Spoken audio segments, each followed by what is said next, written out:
Este es un cortocircuito. ¿Escuchamos?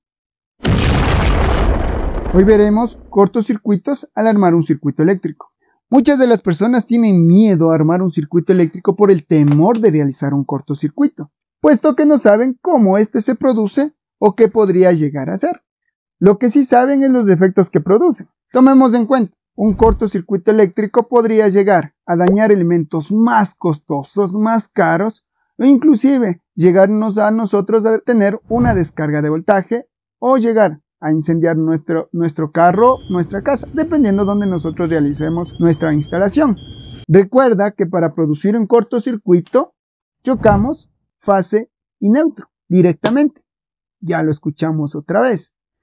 Entonces, esa es la primera cuestión que debemos tener en cuenta. No topar fase y neutro directo. Si no hubiera tenido instalado previamente unos elementos de protección, nuestro breaker en nuestros hogares, automáticamente podríamos haber incendiado nuestra casa en este momento. Pero, como tenemos instalado esos elementos de protección, no sucedió nada. Por eso, cada vez que vayas a armar un circuito eléctrico, intenta evitar caer en los mismos errores que cada uno de ellos comete.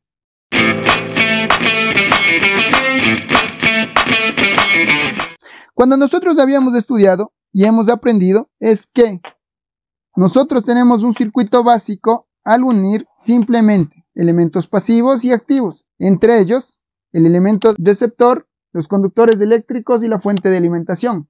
Ya tenemos un circuito eléctrico simple.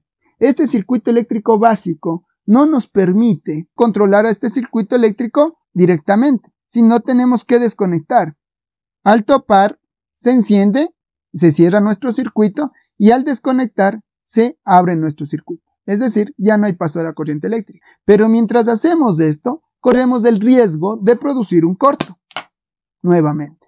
Entonces, debemos tener otros elementos que nos ayuden a que esa instalación no provoque daños externos. Entonces, uno de los errores que generalmente se comete es no tener instalado nuestro elemento de protección. Este elemento de protección evitará que dañemos los elementos a los cuales está instalado. Por lo tanto, instalaremos nuestro elemento de protección para que en caso de existir un cortocircuito, este elemento sea el que brinque. Sin embargo, también nosotros debemos instalar, como acabamos de ver, ya saltó nuestro breaker, pero también nosotros debemos instalar nuestro elemento de control. Por estar manipulando los elementos, nosotros podemos crear, en este caso, un cortocircuito. Instalamos nuestro elemento de protección y nuestro elemento de control, para de esa manera evitar cortocircuitos. Ahora sí, nosotros podemos manipular nuestro circuito eléctrico sin tener miedo de que este se produzca un cortocircuito por un error.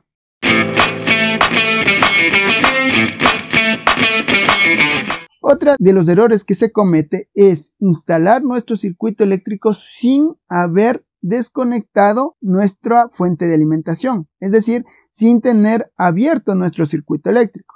¿Qué es lo que sucede? Por error, nosotros podemos, mientras estamos instalando, estamos instalando en este momento otra lamparita, y mientras estamos instalando, podemos erróneamente salir topando y se creó el cortocircuito. Obviamente ahí corremos el riesgo de una descarga eléctrica hacia nuestras personas o inclusive producir daños a nuestro circuito eléctrico. Pero como ya tenemos nuestro elemento de protección previamente instalado, ahora sí ya podemos reanudar.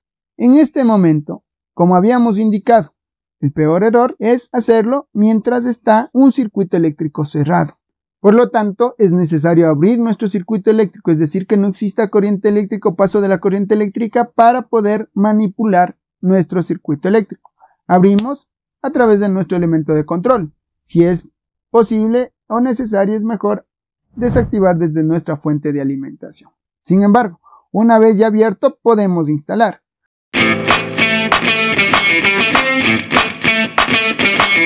Otro de los errores es haber realizado una instalación incorrecta, sin darnos cuenta. En este momento, cuando nosotros tenemos varios elementos receptores, con el apuro de instalarlo o X razones, podemos haberlo instalado de una manera errónea.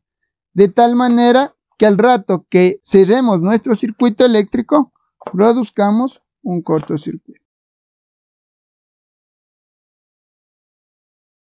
Si tú ya te diste cuenta, sabrás dónde está el error. Sin embargo, nosotros podemos ya pensar que está correctamente armado y encender. Sin embargo, como acabamos de ver, nuestro elemento de protección saltó. Hay un error. ¿Cuál es ese error? Es este cable, que está conectando directamente desde fase a neutro sin un elemento receptor. Por ende, siempre que vas a armar un circuito eléctrico, debes recordar que no vas a producir un circuito eléctrico si fase llega hacia el neutro por un elemento receptor. Si estamos armando circuitos de corriente continua, positivo al negativo deberán pasar a través de un elemento receptor. Cuando el positivo pase a través del elemento receptor, no sucederá nada. Pero si no pasa por un elemento receptor, ahí es donde se produce el cortocircuito. Cerramos nuevamente nuestro circuito. Al cerrar nuestro circuito eléctrico, como vemos, al haber evitado ya el error, automáticamente comienza a funcionar normalmente. Esas son las razones por las cuales donde nosotros podemos crear un cortocircuito. De tal manera que no hay que tener miedo a armar un circuito eléctrico. Solamente hay que tener precauciones al armar un circuito eléctrico.